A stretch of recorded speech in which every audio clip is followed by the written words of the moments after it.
So the first day I will never forget was the 13th of August in '61. I was only 10 years old, but the wall between East and West Germany and East and West Berlin was built.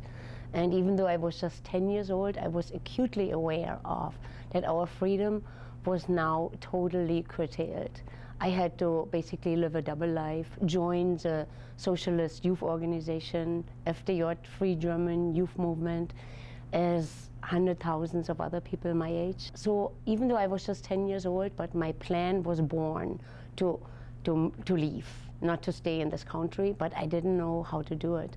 So now we are getting to the second day in my life I will never forget, and that was a July day in '70.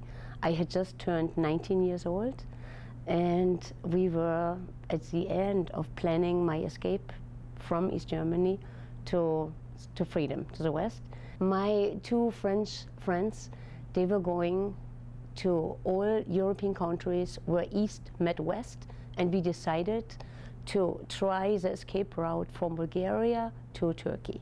It was one of the hardest days of my life to say goodbye to my parents, but I did it because I knew it was my only chance to escape from East Germany. I managed to get a visum for Bulgaria, which was also part of the Eastern Bloc. Took my first airplane flight and went to Bulgaria. And now I was sitting there at the airport waiting for those two French guys who were going to help me to escape in their car. And indeed, they showed up, waited about 10 miles before the border until it got dark.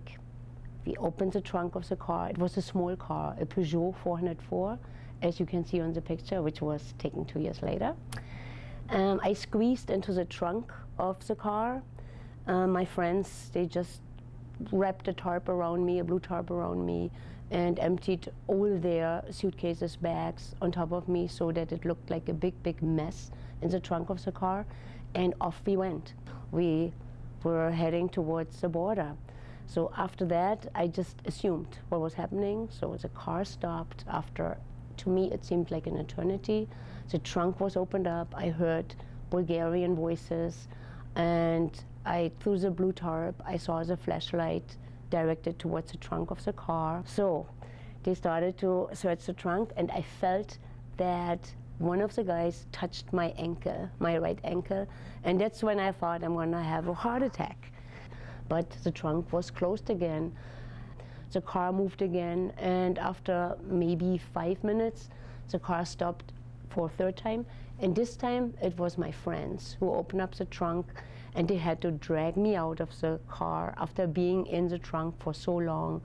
My whole body had been falling asleep, and I could not move anything. And I will never ever forget, though, how happy I was that we made it. It was unbelievable.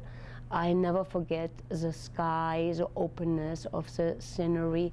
And sometimes when I'm here in Arizona and I see the blue sky, or I'm hiking, I'm enjoying the openness, the landscape here, I think about the contrast of being in Germany, in East Germany, being like in prison, then even more so in the trunk of the car. So it all makes sense to me, and I'm grateful to be here.